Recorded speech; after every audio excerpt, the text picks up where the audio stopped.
Welcome back, everybody, and again, welcome back to our special here on MLK Day. The racial disparities that seem to exist along socioeconomic lines, it's pretty hard to debate.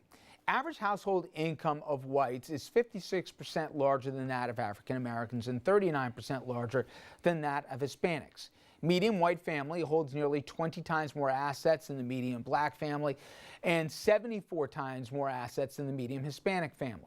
Now, when it comes to unemployment, 11% of black men over the age of 20 don't have jobs compared to a little over under 4.5% of white men. And blacks top the list when it comes to single-parent households. Two-thirds of black houses are run by a single parent compared to 42% of Hispanics and a quarter of whites. Now, on the education front, in 2013, 40% of whites between the ages of 25 and 29 had bachelor degrees or more compared to 20% of African Americans and 15% of blacks. And the Pew Research Center reports that in 2010, black men were more than 6 times likely than whites to be incarcerated. And we'll get into, come back to the criminal justice system in a second, but Pastor, I'll start with you.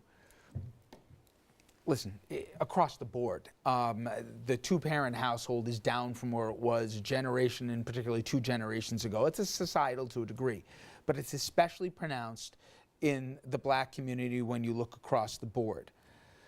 Before we even get into the whys, talk about some of the consequences, if there are some, as it impacts that, where you're going to have a single parent raising a kid, and I know, Dominic, you'll speak on this in a second as well, and then sometimes even a grandparent taking the lead role in that, and how that leads to some of the other challenges down the line.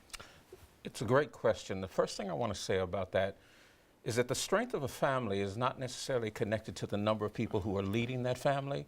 The strength of the family is based on the values, the attitudes, the goals, the standards that are established by that family. Now, ideally, you would have 2 people at the head of that family with the kind of values and goals for that community, and that's what a family is. It's a community that are going to propel the members of that community forward. Sometimes you only have one person who can achieve all of that. And so the consequence, I think when we talk about the consequence of the family, the black family, there is a price to pay for rewarding ignorance. There's a price to pay for rewarding this idea that it's better to be separate than together. And so as a community, as a family, we pay that price dearly and heavily, and have paid that price dearly and heavily for a very long time. There are, however, there is the other side of the coin, where you do have 2 people together working with shared goals and values that are propelling that community, that family forward, but we don't hear about them that much. Dominic, you can speak from, and you have on this program before, from personal experience, but also you go back and do a lot of mentoring in inner city communities and talk firsthand to it. Talk about, and if you could put a finger as to why, forget about kids out of wedlock, it's different issues, why so many times the father doesn't play a role whatsoever? Financially or being a role model. We could go on for 9 hours. And you know I don't have 9 hours right. on this. Yeah. We could go on that topic alone. And, you know, I'm glad you put the question to me, because my father was never in my life. I met my father maybe twice. That's a conversation I'd like to sit down and have with him one day. Why did he really abandon me and never offered any financial help to my mother? And you mentioned the conversation with Pastor. I was raised by my grandmother, so I understand that well. But Richard, Pastor, you said something about ignorance, and you got to repeat that for me one more time, please. There is a great price to pay for promoting ignorance. Now you see, and Richard, the way I feel, I'm going to be honest with you. That's a problem in our community.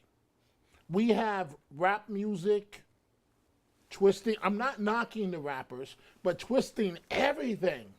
It's dysfunctional, and not all blacks. Look at what you have around the table, but in certain parts of the community. And so dad may not be home, as was the case in my situation.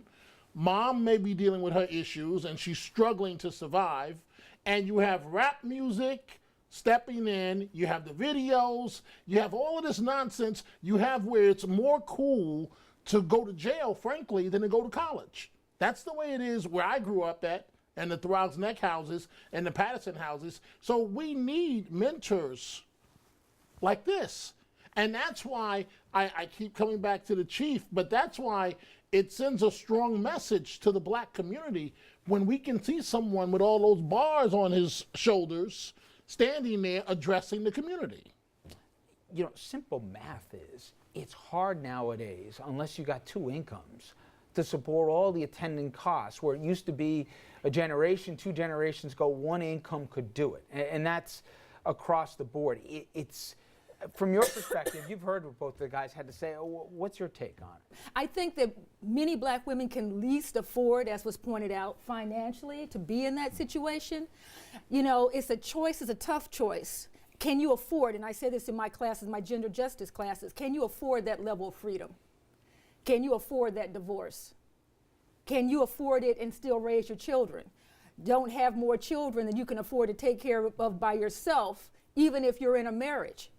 The other concern that I have that's very important is to know that the black family has been under assault since we've been here in this country. If we're putting these black men in prison at these horrific rates, how can they maintain their families? How can generations after those people have a marriage, be healthy, and do all the things we want? We want these healthy families, and yet America's doing everything to undermine the health of the black family. Man, when you put together between somebody that's awaiting trial, that's in jail, or on probation, between 18 and 25, ages 18 25, black male, it's unbelievable. It is. You represent a lot of these guys. Hopefully you get them better sentences than if they didn't come to you. But that all said, talk about the impact, because I know you've said you've stayed with these guys both during and after, let alone on the front end of it. Put a face on that, what the consequences to the family unit has been in a lot of It's an intergenerational issue. What happens is if I am hampered with a felony conviction or even a misdemeanor conviction, it's more difficult for me to get a job that allows me to take care of my family. It's more difficult for me to get federal loans that I'm going to have to pay back and can't be forgiven so that I can go to college. And if I am a poor person, I'm probably not going to have a parent or two parents who can write that check. And it's difficult for middle-class white people and people who are considered wealthy. If you make $250,000 in New York State, for you to send your kids to school, especially if you have more than one child, and then you're trying to balance that with the possibility of you retiring. I think that what we really need to do is we need to have truth and reconciliation in this country, and we resist that for whatever reason. Because if you stop and look at my grandfather, who was born in 1903, less than 40 years after slavery ended. Well, here we are, less than 40 years after the Civil Rights Movement, and we're dealing with what we're dealing with. So only imagine what they were dealing with the fear they were dealing with. PBS aired a special on the Klan yesterday. We're talking about ISIS and how they had their children participating in some of the crimes. They showed whole families that were in the Klan. Little kids, mom, dad, everybody was there going out to see lynchings not that long ago. So it's not an excuse to say that people don't need to be responsible and accountable, but that's got to be across the board. And you see those issues everywhere. You know, Chief, earlier, Dominic's already put you in a few different jobs. So I'll leave that between the two of you. But wherever you go, I would assume the community that you want to police, if there is as strong a social dynamic, regardless of the color or whatever it is, the easier the job that you're going to have.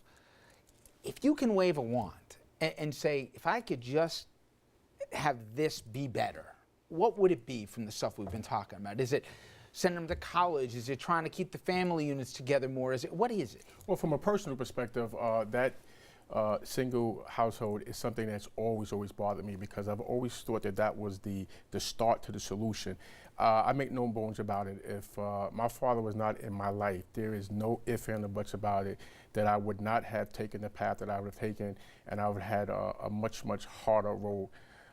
It was very clear. He was the head of that particular household, and you were going to follow the rules, the beliefs, the moral compass that he and my mother set. And to this day, my father is my best friend. My older brother says that, my younger brother says it as well. So if you look at the amount of people who are incarcerated, there's a direct line to there is no father in the household. Now, there are a lot of people who have done very well, like Dominique, and we can count thousands of people whose mother and grandmothers have done that particular job.